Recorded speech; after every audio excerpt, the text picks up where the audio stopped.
Middle ઈસ્ટમાં ચાલી રહેલા યુદ્ધની અસર સૌથી વધુ ટ્રાવેલ ઇન્ડસ્ટ્રીને થઈ રહી છે.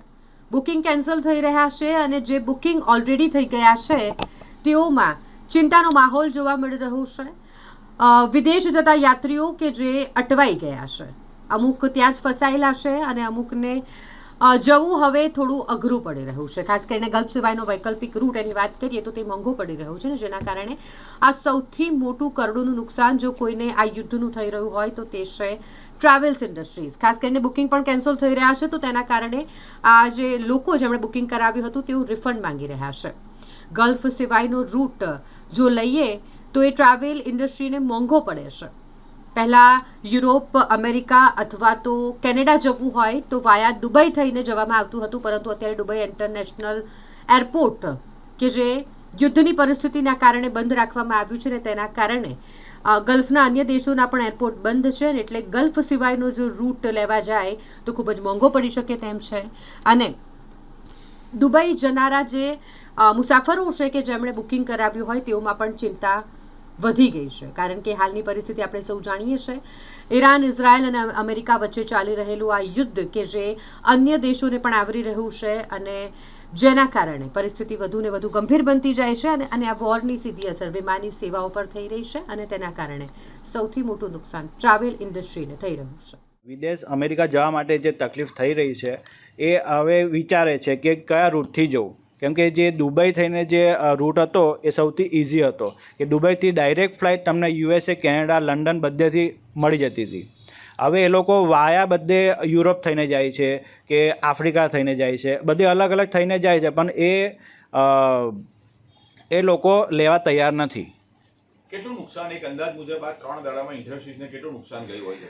ટ્રાવેલ ઇન્ડસ્ટ્રીને કરોડોનું નુકસાન થયું છે. કેવી રીતે જોઈ રહ્યા તમારે ત્યાં કોઈ આવે તો શું કહી રહ્યા છે તમને? અમારે ત્યાં આમાં આવે છે તો પૂછે છે કે હમણાં કયો રૂટ ચાલુ છે. જે રીતના કસ્ટમર આજે જ મારા કસ્ટમર જાય છે જે અમદાવાદથી જાય છે Toronto, Ahmedabad Bangalore London, London Toronto જાય છે.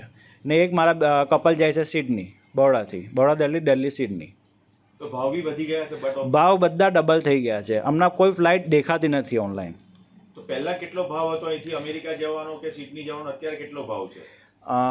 આશરે સિડની જવાનો તમને ભાવ કહું તો 60-70 હજારમાં થઈ જતું હતું, પણ હવે એનો આખો ડબલ ભાવ થઈ ગયો છે, કેમ કે ગલ્ફની એરલાઇન્સ બંધ થઈ છે એટલે બીજી એરલાઇન્સે ભાવ વધારી દીધો છે. કેટલું મુશ્કેલ ભર્યું આ જે માહોલ છે, કેટલો મુશ્કેલ ભર્યો છે ઇન્ડસ્ટ્રીઝ માટે? આ ટ્રાવેલ ઇન્ડસ્ટ્રી માટે બહુ મુશ્કેલનો માહોલ છે ને આ જલ્દથી જલ્દ બધું વોરો સમાપ્ત થાય ને બધું નોર્મલ થઈ જાય. મે બી પોસિબલ બી છે, જેવી રીતના આપણે હમણાં આ બંધ થયું છે તો એવું બની બી શકે હોટલવાળા રેટ ડાઉન બી કરી નાખે. તો લોકોનું જે ડ્રીમ ડેસ્ટિનેશન છે દુબઈનું બુર્જ ખલીફા, એ તો હવે જોવું મુશ્કેલ બની શકે. એ હમણાં મુશ્કેલ છે. હમણાં કોઈ તૈયાર જ નહીં થાય દુબઈ જવા માટે. જ્યાં સુધી નોર્મલ ના થાય વોરનું બધું, ત્યાં સુધી દુબઈ તો કોઈ નામ બી ના લેશે. અમારે તે બધા પૂછવા આવે છે કે ક્યાં ક્યાં અમે જઈ શકીએ. જેવી રીતના દુબઈ એક મેઇન ડેસ્ટિનેશન થઈ ગયું છે ફરવા માટે. ત્યાં બધું બહુ ડેવલપ થયું છે, એટલે કે બધા દુબઈ જવા માટે કહે છે કે દુબઈ આપણે ફરી આવીએ, પણ આ વોરના લીધે હવે એ બધું બંધ થઈ ગયું છે અને ક્યારે બધું નોર્મલ થશે એ કંઈ ખબર નથી. તો કારણ કે જે રીતે મને લોકો 6 મહિના કોઈએ બુકિંગ કરાવ્યું હોય તે લોકો પણ રિફંડ માંગી રહ્યા છે.